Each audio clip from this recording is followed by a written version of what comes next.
Nasci na Tijuca, né, mas sempre morei na Lagoa, Jardim Botânico, ali na Zona Sul, né, onde moro até hoje. Eu comecei a estudar piano clássico com 6 anos de idade, no Conservatório Brasileiro de Música. Eu não tinha muito interesse, não, mas provavelmente tinha muito jeito. Não é? Quer dizer, 6 anos, isso foi em 45, não é? Meus pais ainda não eram separados e meu pai tocava piano assim como, enfim, como amador, minha mãe também. Meu avô paterno foi um grande pianista, amador também, mas ele deu concertos assim ainda muito jovem no Municipal do Rio, né? Ele tinha o mesmo nome que eu, Francis Walter Haime, né? Só que eu tenho o Victor, né? Para diferenciar.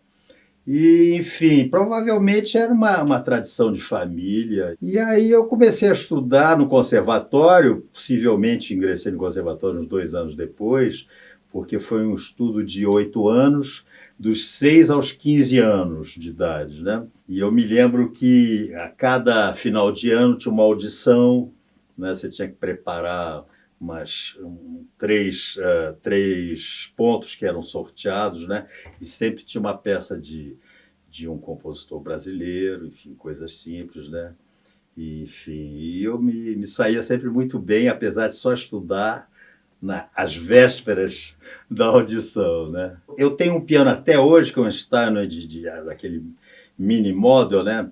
Menorzinho, de cauda, que provavelmente, enfim, eu ganhei quando eu tinha mais ou menos essa idade, né? 6 anos de idade, o piano ficava assim na sala, né?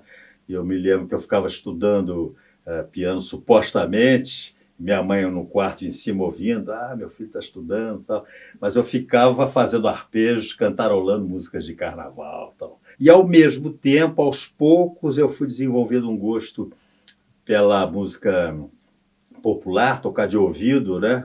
Foi o que me prendeu ao piano, não é?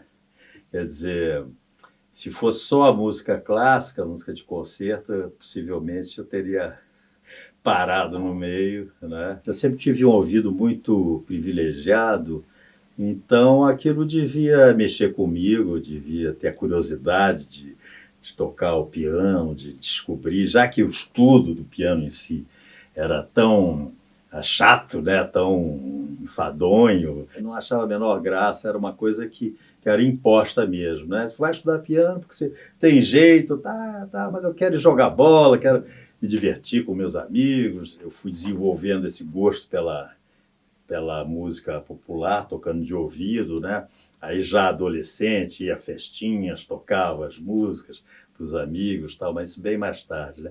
Mas nesse período da infância, não, era uma coisa que um pouco a música estava ali, mas ao mesmo tempo não estava, porque eu não gostava mesmo, né? Naquela época era um pouco rigoroso demais, né? Só quem gostasse muito de música, ou então fosse obrigado, como era o meu caso. E aí eu fui para a Suíça, onde eu fiz o correspondente ao científico, isso foi em 55, tinha 16 anos, né? Meu pai escolheu o colégio mais severo que ele encontrava na Suíça. Ele chegou para mim e disse, olha, França, realmente você está muito vagabundo mesmo, não tem jeito. Vou te dar 3 opções. Você vai para a Marinha, vai para os jesuítas em Caraça, Minas Gerais, ou a Europa. O que você prefere? Europa.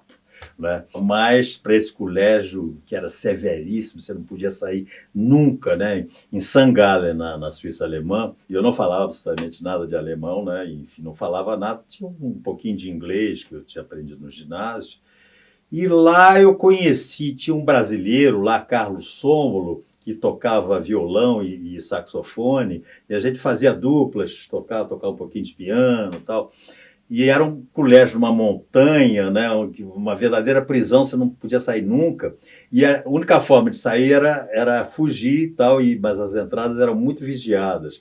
E se você fosse pego 2 vezes, fugindo, você era expulso. Enfim, eu consegui ficar lá 6 meses sem ser expulso. Mas aí, através do contato com o Carlos, eu comecei a me interessar bastante por música clássica, né? Me fazia ouvir algumas sinfonias, algumas coisas bem bem clássicas, né? Beethoven, Brahms e tal. E ele tinha estado antes em Lausanne. E ele me dizia, poxa, você devia ir para Lausanne e tal, porque lá é um espetáculo. E acabou que a minha mãe foi para a Europa. Você quer ir para onde? Não, eu quero ir para Lausanne e tal, cidade lá que meu amigo aconselhou, com toda a liberdade. Eu disse, então tá bom, mas eu vou para aí, te pago durante um ano que você puder, você possa ficar em Lausanne, mas eu não tenho mais recurso além disso, então você vai ter que começar a estudar. Aí eu virei primeiro da classe, fui para Lausanne, fiquei aluno modelo, né, com aquela liberdade toda aos 16 anos, coisa que eu tinha tido raramente na vida, porque inclusive no Brasil, antes de ir para a Suíça, eu passei 3 anos no internato São José, né, ali na Tijuca, né, enfim. E era muito severo também. Então, minha adolescência foi um pouco controlada, assim, eu tinha essa ânsia de liberdade. Lausanne foram anos muito felizes da minha vida, eu fiquei com essa liberdade toda. Nessa época, eu comecei a desenvolver um gosto pela música clássica muito grande, ia para cidadezinhas vizinhas, Montreux, Genebra, Zurique, para assistir aqueles concertos todos. Eu comecei realmente aí a gostar de música clássica, quer dizer, me reconciliar com a música clássica. E lá em Lausanne, eu, enfim, fui aos poucos ouvindo aqueles concertos, né, indo a um ou outro concerto. E aí eu me encantei com o som, realmente, porque eu vi que a música estava dentro de mim, né? E realmente foi um amor reencontrado, né? Pela música que eu desconhecia, né? Nessa época eu nem pensava em fazer uma carreira musical. Eu tinha obsessão por ter um diploma assim, de uma carreira mais estável. E aí acabei voltando e nunca mais retornei à Suíça, né? E aí aqui eu fiquei revalidando os estudos lá da Suíça, né, com provas de história do Brasil, geografia do Brasil e português. E aí fiz o vestibular para entrar para a Faculdade de Engenharia Nacional. Isso foi em 62, 63.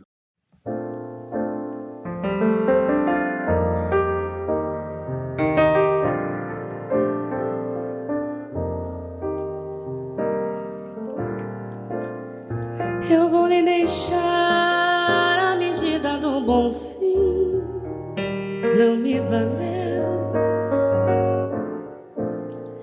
mas fico com o disco do Pixinguinha assim, o resto é seu, trocando em miúdos pode guardar as sobras de tudo que chamam lá, as sombras de tudo que fomos nós, as marcas de amor nos nossos lençóis, as nossas melhores lembranças, aquela esperança de tudo se ajeitar. Pode esquecer aquela aliança, você pode empenhar ou derreter, mas devo dizer que não vou lhe dar o enorme prazer de me ver chorar, nem vou lhe cobrar pelo seu estrago, meu peito tão dilacerado. Aliás, aceite uma ajuda do seu futuro amor pro aluguel. Devolva ao Neruda que você me tomou e nunca leu. Eu bato o portão sem fazer alarde, eu levo a carteira de identidade, um uma saideira, muita saudade e a leve impressão de que já vou tarde.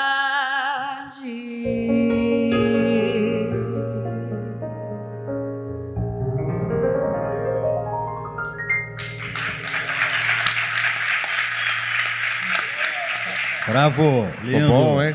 Ô, Francis, você se lembra quando é que você compôs essa música? Eu sempre, com o Chico, eu sempre fiz a música antes. Sempre. E ele coloca a letra depois, né? No caso de Trocando em Miúdos, não é? E também com outras letras, mas Trocando em Miúdos foi engraçado, porque eu fiz a música no violão e fui para Rio das Ostras. O primeiro nome dela era Maria das Ostras. Fiz em Lá maior, que é um tom mais fácil, com as cordas soltas, né? E aí eu, enfim, mostrei a música para o Chico e ele começou a fazer a letra um tempo depois e eu comecei a gravar um disco, que era o disco Passaredo. Aí eu disse, ô Chico, você vai realmente acabar a letra? Não, vou, tal, não sei o quê, mas vamos ver, não sei o quê. Aí estava chegando as gravações, aí a letra não estava pronta, tinha metade da letra só. Você acha que você apronta a letra? Não, vamos ver, né? Eu gravei no risco, né? E aí chega o último dia de gravação, não é um domingo, tal, nem era mais gravação, o Chico não fez a letra, né? Uau. E assim, tipo 3 da manhã, eu estava lá mixando, finalizando o disco, né? E de repente estou lá no estúdio, assim, abre a porta, né, ali da Som Livre, entra a figura do Chico ali, acabei a letra, não acredito. Tal. A gente falou da multidão, eu vou dar só uma lida em parte da multidão para vocês entenderem qual é o problema. Olha só, os parceiros do Francis. Vinícius, Chico, Rui Guerra, Geraldo Carneiro, Milton Nascimento, Olivia Raime, Gilberto Gil, Paulo César Pinheiro, Cacaso, Capinã, Adriana Calcanhoto, Paulinho da Viola, Lenine, Joyce, Moraes, já ia falar Lenine, Trotsky, todo mundo, Joyce, Moraes Moreira, Jorge Mustaqui, Livingstone e Evans, Sérgio Bardotti, veja você, e por aí vai, né? Aí também musicou poemas do Fernando Pessoa, Manuel Bandeira, e você foi parceiro até do Castro Alves. Tinha o negócio da música popular, que eu tocava, eu voltei para cá, era o começo da Bossa Nova, eu tinha uns amigos que diziam, não, mas essa maneira de tocar, Francis, tocar o piano é muito antiga, tal, muito quadrada. Eu fui me adaptando àquela forma mais econômica de tocar, mas sem pensar em fazer da música a minha carreira. Eu queria ser engenheiro, não é?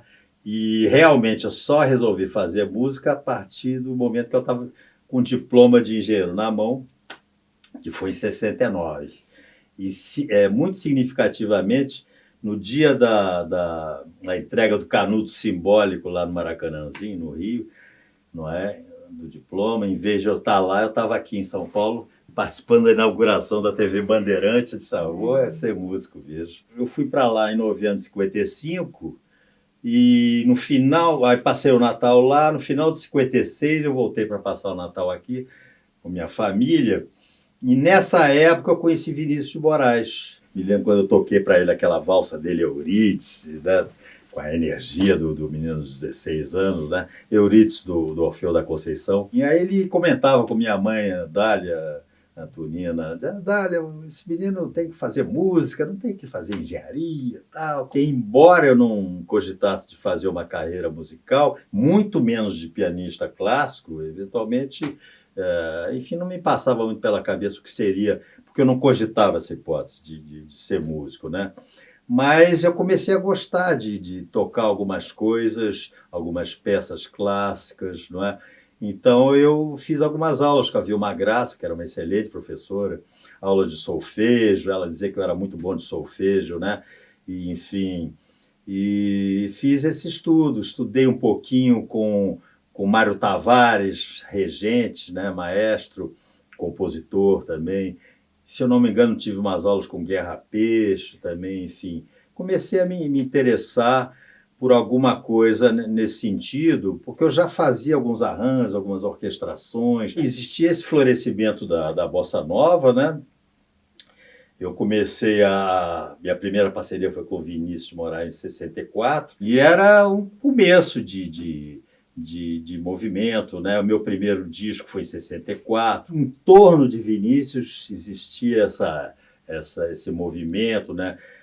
Eu faço parte da segunda geração a primeira geração imediatamente pós-Bossa Nova, né, com Edu Lobo, Dori Caymmi, Marcos Valle, e eu éramos os 4 assim que sobressaíamos nessa época. Aí eu comecei a examinar a possibilidade de eventualmente fazer música, embora sem abrir mão de que eu queria ter um diploma. Pode ser que um dia faça música. Vinícius insistia muito, né?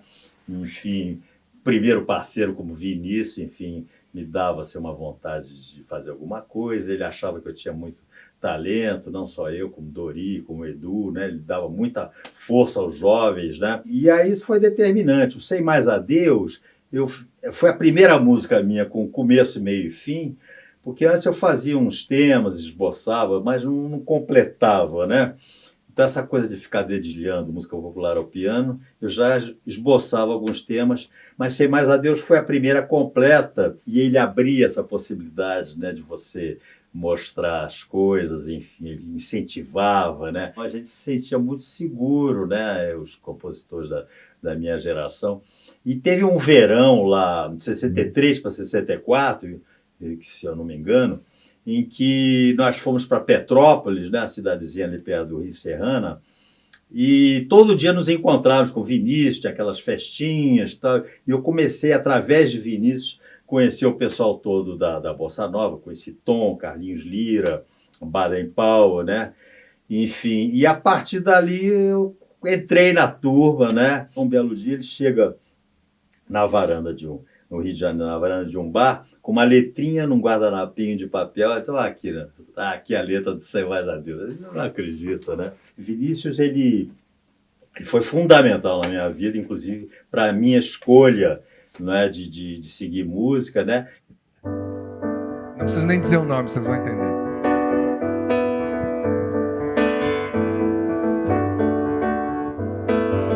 Vai passar nessa avenida um samba popular.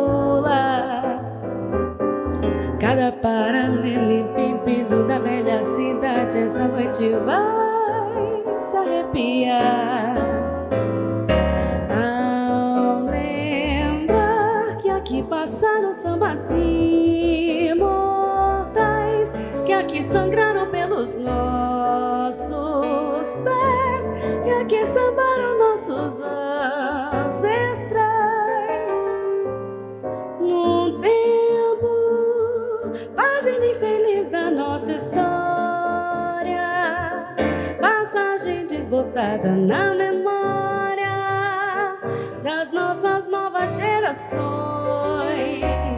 Dormia a nossa pátria mãe tão distraída, sem perceber que era subtraída em tenebrosas transações. Seus filhos erravam cegos pelo continente, levavam pedras feito penitentes, erguendo estranhas catedrais. E um dia, afinal, tinham direito a uma alegria fugaz, uma ofegante epidemia que se chamava o carnaval, o carnaval, o carnaval. Palmas pra ala dos barões famintos, o bloco dos Napoleões retintos e os pigmeus do Boulevard. Meu Deus, vem olhar, vem ver de perto uma cidade a cantar a evolução da liberdade, até o dia clarear. Ai que vida boa, ai que vida boa, o estandarte do sanatório geral vai passar. Ai que vida boa, ai que vida boa, o estandarte do sanatório geral vai passar.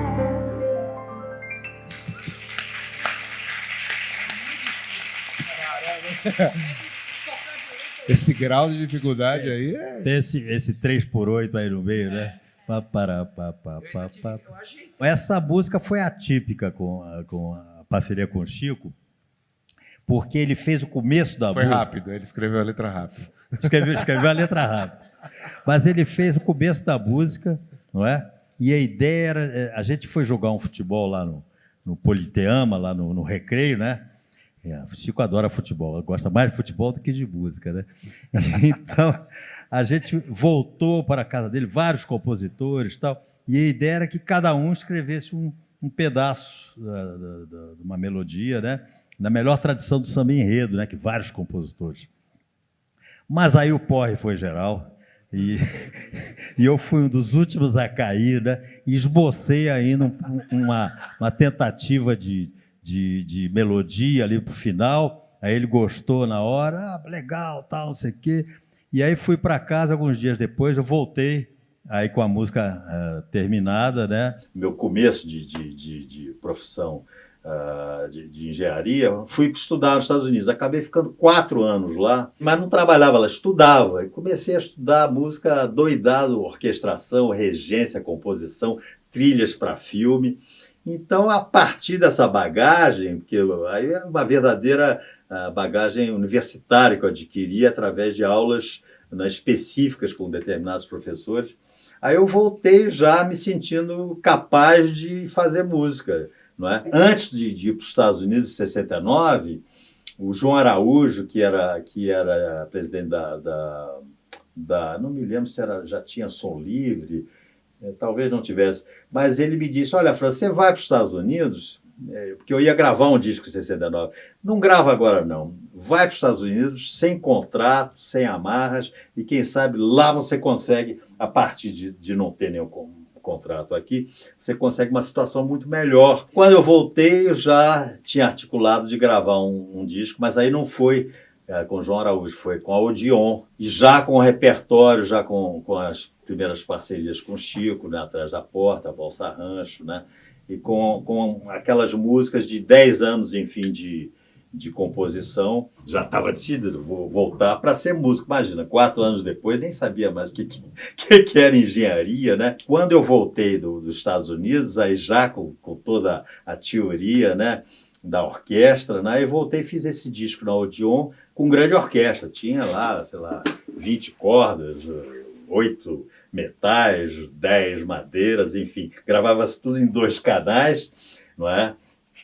E foi um disco assim enfim, de peso mesmo, né, orquestral. Eu tinha o gosto, eu sabia que eu era um bom compositor, enfim, as pessoas gostavam, né, os parceiros tinham a resposta do público, da crítica, né, mas eu disse, como é que eu vou viver de música e tal, né? Inclusive, quando eu fui para os Estados Unidos, o Edu Lobo também era uma das ideias dele, de fazer, eventualmente, música para filme lá nos Estados Unidos, fazer uma carreira lá, né, de trilheiro, né, de música para filme.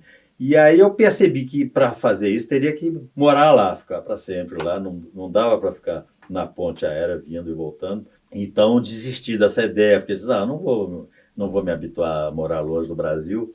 Mas a primeira ideia era uma abertura profissional, de conseguir uma abertura no sentido de ter uma carreira, não é? Porque aqui no Brasil, eu disse, como é que eu vou viver disso? Composições e tal, enfim, não é? Eu não achava que fosse dar certo, não. Os arranjos, né? Como eu estava dizendo, eu comecei a escrever coisas para pequenos grupos, né? Enfim, trios, quartetos. Eu ia muito para a casa do Luiz Essa, ele morava ali na Visconde de Albuquerque, ali numa casa que você passava por ali, viu de longe, via o piano na sala, tal. Então era um ponto de encontro. Ia muito para lá e ficava vendo ele escrever e tal, e ele me passava muitas coisas, né? Eu estudava os arranjos dele. Isso antes de ir para os Estados Unidos, né? Cheguei a fazer um filme antes de ir para os Estados Unidos, O Homem que Comprou o Mundo, do Eduardo Coutinho, né? Agora, era curioso, porque normalmente num filme você tem 2 ou 3 temas que você desenvolve, né? E eu não tinha esse conhecimento da música para filme, então recheei a trilha de uns 10 temas, né? Enfim, mas era um início, né? ainda sem esse embasamento teórico. Por exemplo, eu escrevia para trombone, né? Eu não sabia que trombone tinha 7 posições, não conhecia o instrumento, né? Porque o negócio de ir para os Estados Unidos foi de repente, o diploma na mão, bom, agora não há nada que me prenda aqui, né? Casei com a Olivia e tal, então vamos embora, vamos para lá, tem essa bolsa, por que não ficar um ano lá, né? Pode ser que atrapalhe aqui a minha carreira de músico e tal, para lá, vamos embora, depois ficar um ano, acabei ficando 4, né?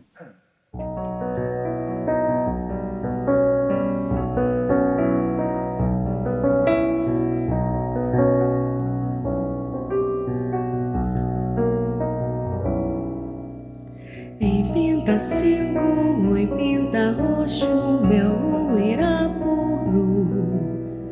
Aí chega e vira, engole vento, saíra em amor. Foge asa branca, vai Patativa, todo Tujutuim. Show de sangue, show de fogo, show roxo não sem fim. Some coleiro, anda trigueiro, te esconde colibri. Voa macuco, voa viúva, o tiariti. Bico calado, toma cuidado, que o homem vem aí. Um homem vem aí. Um homem vem aí.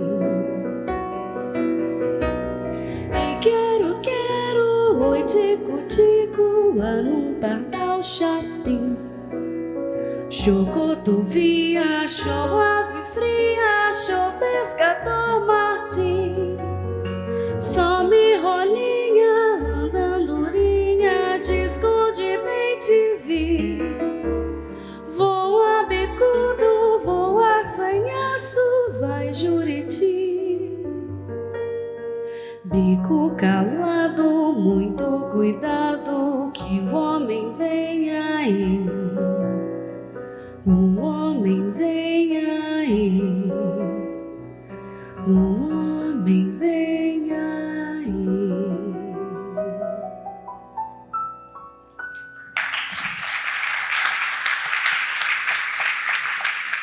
E essa daí, quer dizer, é engraçado como a ideia dos pássaros também caiu tão bem. Assim, em algum momento você pensou nisso quando você fez a música? Não, essa foi uma encomenda do Alex Vianney para o filme dele, A Noiva da Cidade, né?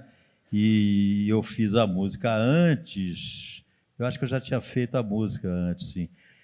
Aí o Chico tinha uma cena lá dos passarinhos e tal. Ele disse, vamos ligar para Rubem Braga para ele nos dar a consultoria ornitóloga. A consultoria ornitóloga foi do Rubem Braga, então? Eu sempre fiquei pensando, de onde saiu tanto nome de pássaro assim, né? Ele ficava olhando o dicionário e tal, sabe? Todos muito os bom, mas essa consultoria também é luxuosa, né? Luxuosíssima, imagina. E o Rubem passou para ele, deu a letra toda. Deu né? alguns passarinhos, ele usou alguns, não é? Quando eu voltei dos Estados Unidos, conheci Bruno Barreto, que ele gostava muito de um instrumental meu que eu fiz nesse disco da Odeon, né? Uma música chamada Olivia, né? Olha, eu quero que você faça a trilha para o meu filme, não sei o quê e tal. Começamos a conversar, né? Então era uma ligação automática, né? Fui conhecendo os cineastas, o Escorel, né? Alex Vianney, né? Pessoal de teatro, né? Boal, né? É curioso que há uns 3 anos atrás eu fiz a trilha de um documentário sobre ele, dirigido pelo Zelito Viana, né? Bruno Barreto, que foi o primeiro que fiz, foi A Estrela Sobe, não é? E tinha uma canção, inclusive canção tema, que eu já tinha com o Rui Guerra, que é O Último Retrato, né? Que eu acho que nem tinha letra na ocasião. E, enfim, depois fiz o Dona Flor, foi uns 2 anos depois, né? Com uma produção muito grande. Conheci o Eduardo Escorel também, com quem eu fiz Lição de Amor, não é? Que me deu um quiquito de ouro lá de Gramado, né? Conheci muito o Luiz Carlos Barreto, né? que era um dos produtores e ainda mais importantes da época, e fiz alguns filmes para a produtora do Barretão, né? Enfim, e aí eu comecei a escrever, a ter esse contato com os cineastas, Miguelzinho Faria, né? Alex Fianni, né? Olha, é engraçado, porque cada filme é uma coisa diferente, depende do diretor, né? Enfim, da visão do diretor. Então eu ia lá para a Moviola e ficava vendo o filme com o diretor, imaginando que tipo de música poderia ser aquilo, qual é a visão do diretor sobre aquele filme, né? O que ele quer passar para o espectador, né? Certas produções eram mais ambiciosas, como foi o caso de Dona Flor, a gente tinha 40, 50 músicos, né, no estúdio, né? Certas produções mais econômicas, com a própria Lição de Amor, que embora tenha me dado um quiquito, só tinha 3 ou 4 músicos com cello, uma flauta, piano. Muito prazeroso. O único senão é que no filme é um tiro certeiro que tem que ser, né? Não é feito teatro, estreia de repente uma peça, você diz, já vamos mudar tudo, tal, não sei o quê, não funcionou isso aqui. Filme você tem que acertar já de cara, né?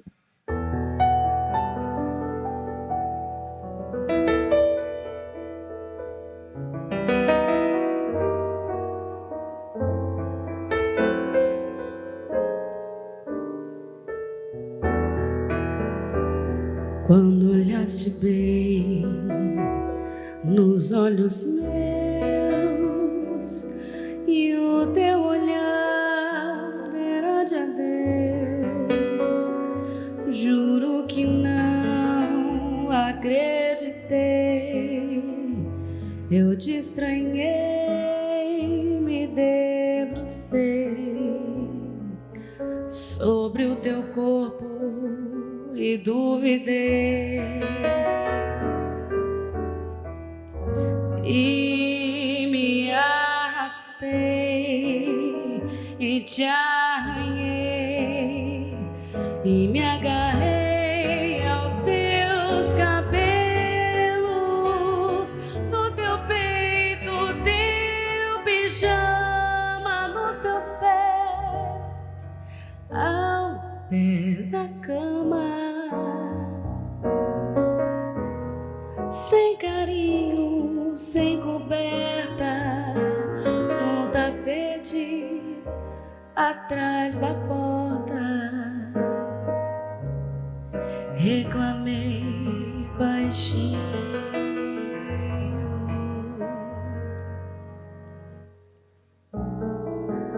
Dei pra maldizer o nosso lar, pra sujar teu nome, te humilhar e me vingar a qualquer preço, te adorando pelo avesso, só pra provar que ainda sou tua.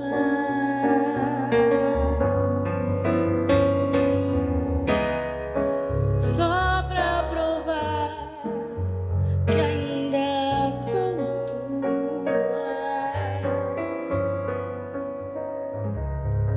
Só pra provar que ainda sou tua.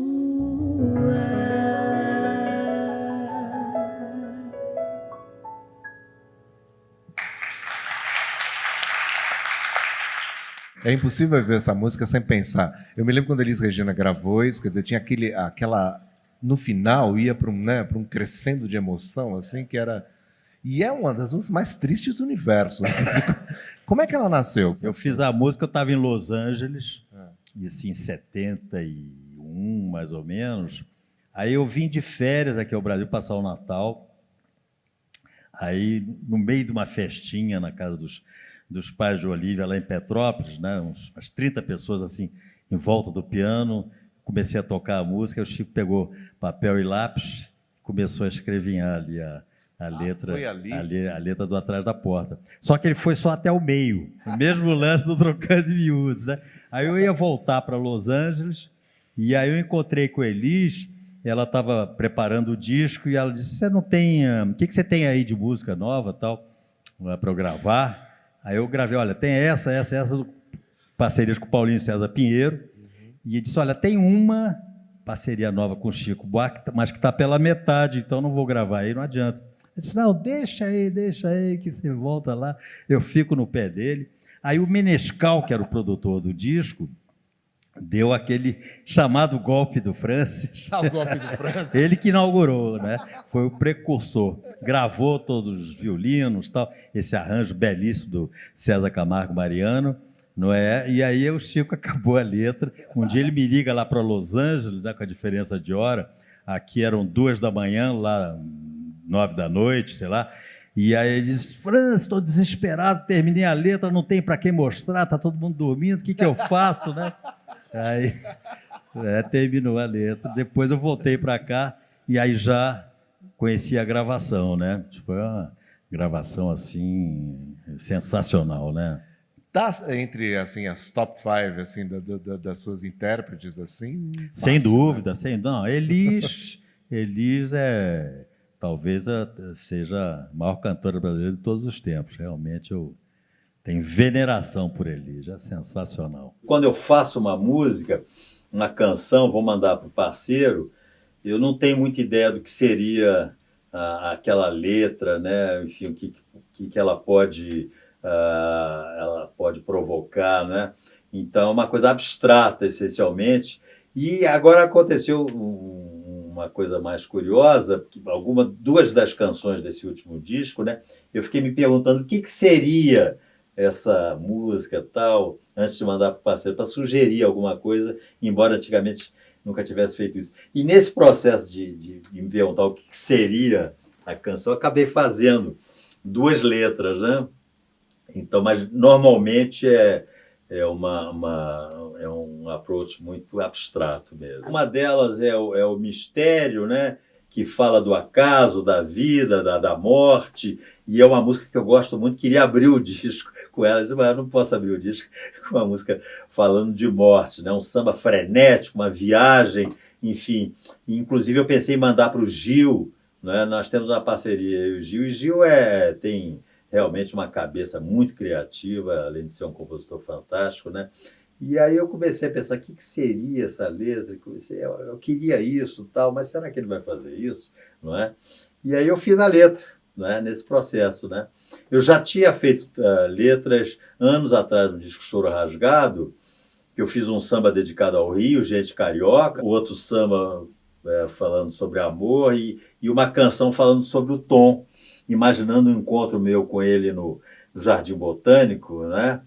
Porque foi uma canção que eu mandei para ele quando ele fez 60 anos, e eu fiquei na expectativa que ele fizesse a letra. Ele acabou não fazendo, então, tempos depois, eu fiz essa letra, imaginando um encontro meu com ele no Jardim Botânico e tal. Mas agora comecei a ter vontade de novo de escrever.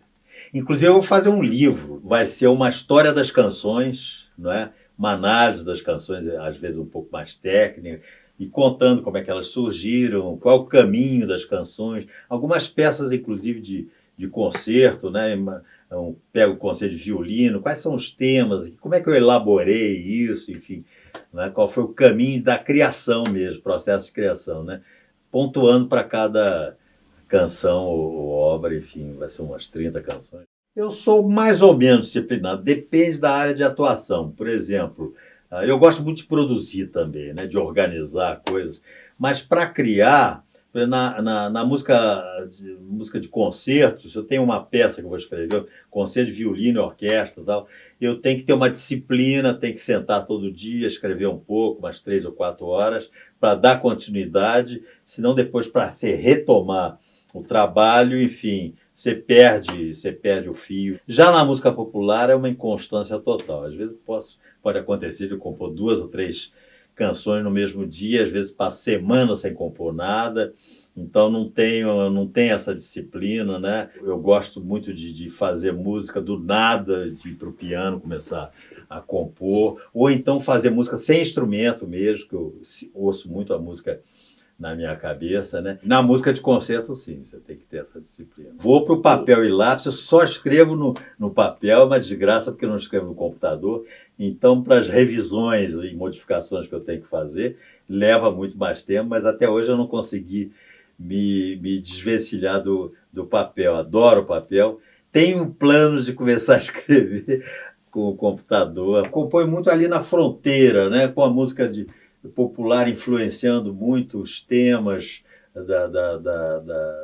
das sinfonias ou dos concertos, né? E vice-versa, né?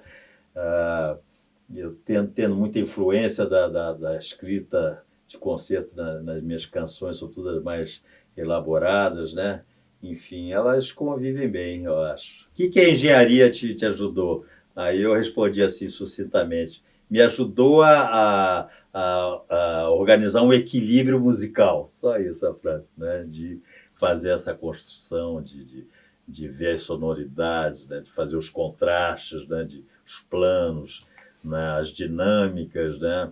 Enfim, me ajudou nisso, né? De fazer uma organização. Eu tenho escrito, né? Enfim, peças assim, eu tenho planos de escrever agora o concerto para clarinete e orquestra, e esse trabalho ele atua paralelamente, não é? A música popular, né? Convive mais ou menos harmoniosamente. Eu gostei muito e fiquei com muito medo no início, né? De, gente, estrear regendo a USB, essa sinfonia, por mais que eu conheça cada detalhezinho, né? Uma coisa realmente muito importante, se preparar, não é? Tecnicamente, estuda a partitura. Depois disso, eu regi a Sinfonia do Rio de Janeiro, no Teatro Municipal, né? Que é uma peça que eu compus com texto de Paulinho Pinheiro e Geraldo Carneiro, que retrata a história do Rio em várias fases, são 5 movimentos. Eu me lembro, né, foi um dos momentos assim, marcantes assim, da minha vida profissional, eu me lembro até hoje eu regendo lá, será que eu estou sonhando?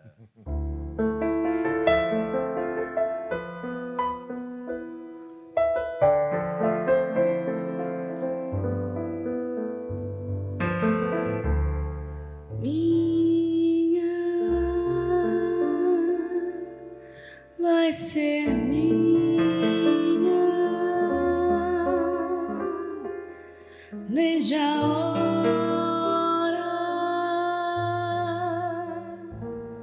que nasceste.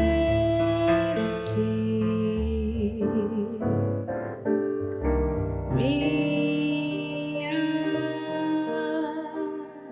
não te encontro.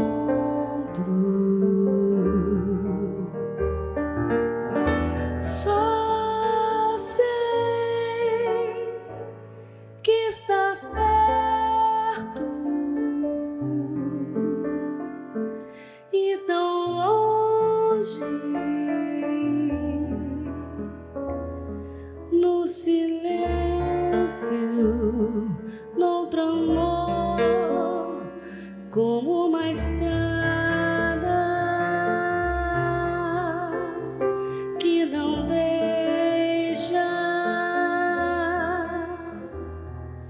seres minha,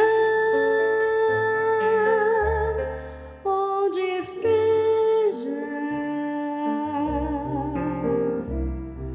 como sejas,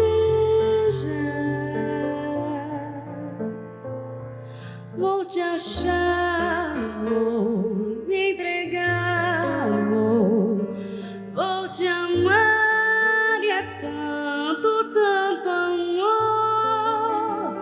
que até pode assustar. Não tem mais essa imensa sede que ao teu corpo vou levar. Minha és e sou teu. Sai de onde estás pra eu te ver, pois tudo tem de acontecer, tem de ser.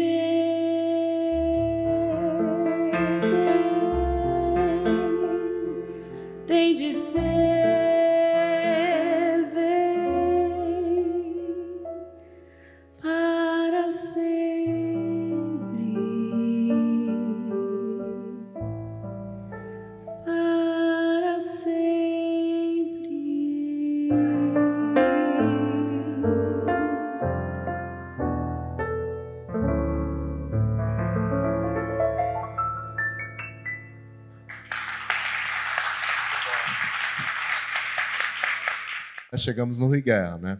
Chegamos ao Rui Guerra, meu segundo parceiro. O Rui é uma maravilha, né? É uma pessoa adorável, né?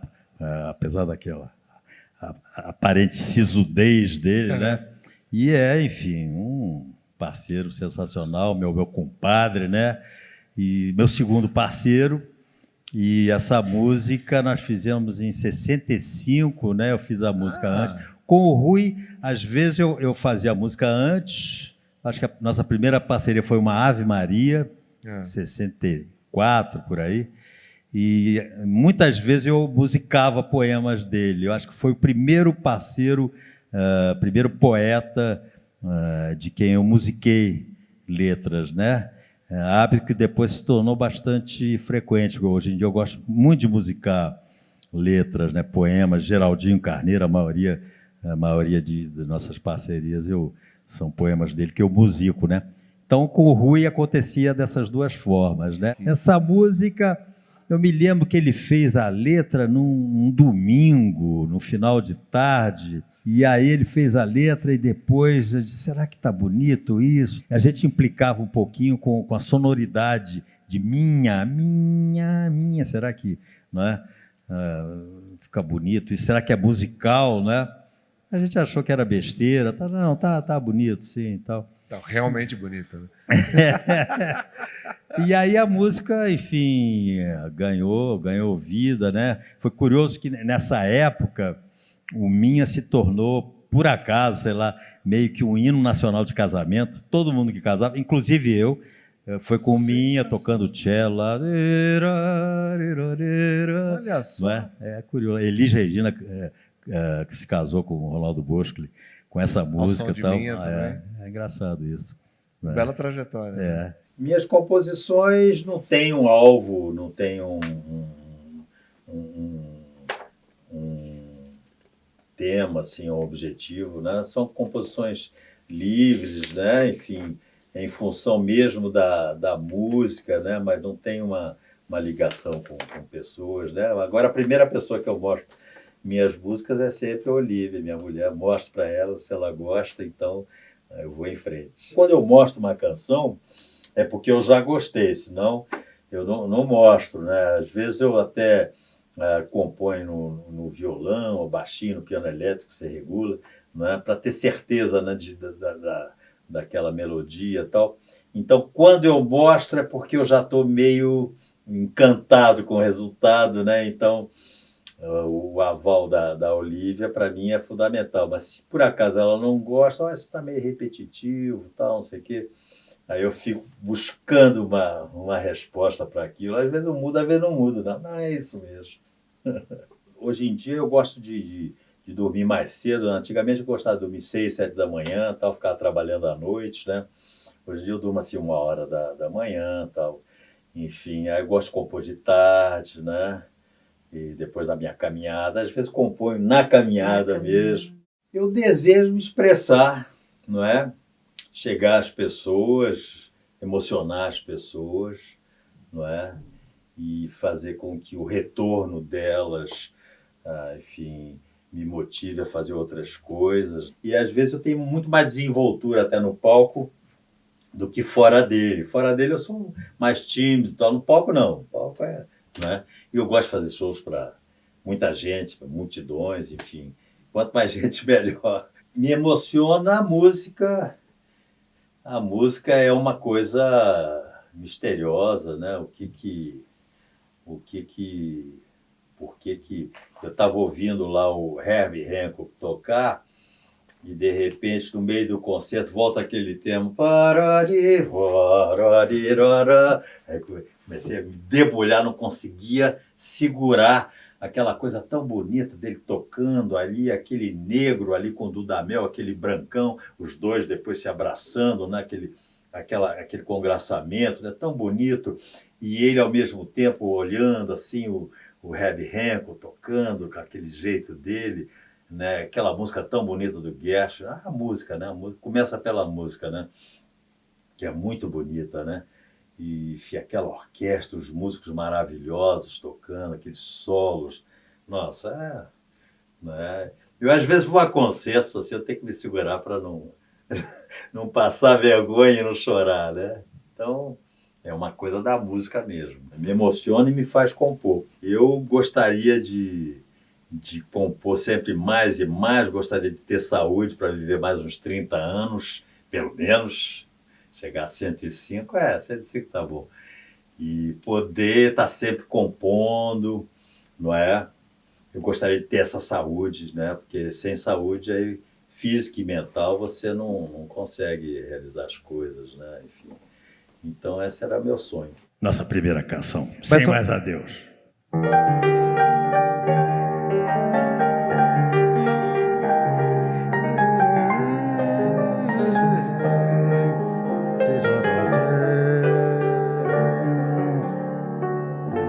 Vim cheio de saudade, cheio de coisas lindas pra dizer. Vim porque sentia que nada existia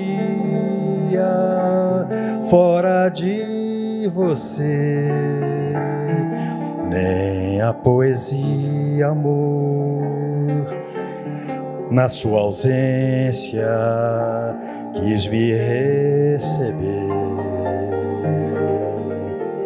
Vim banhado em pranto, eu te amo tanto.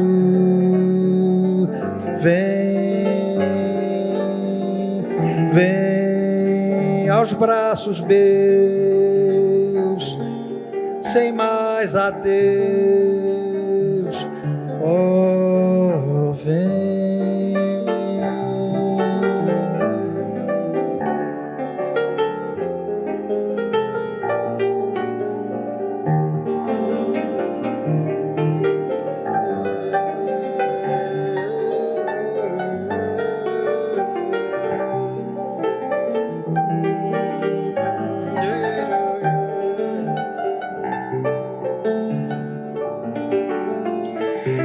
Nem a poesia, amor, na sua ausência quis me receber. Vim banhado em pranto, eu te amo tanto. Vem aos braços meus, sem mais adeus.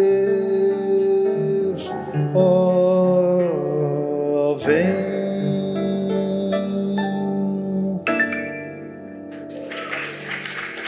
Saravá, poetinha.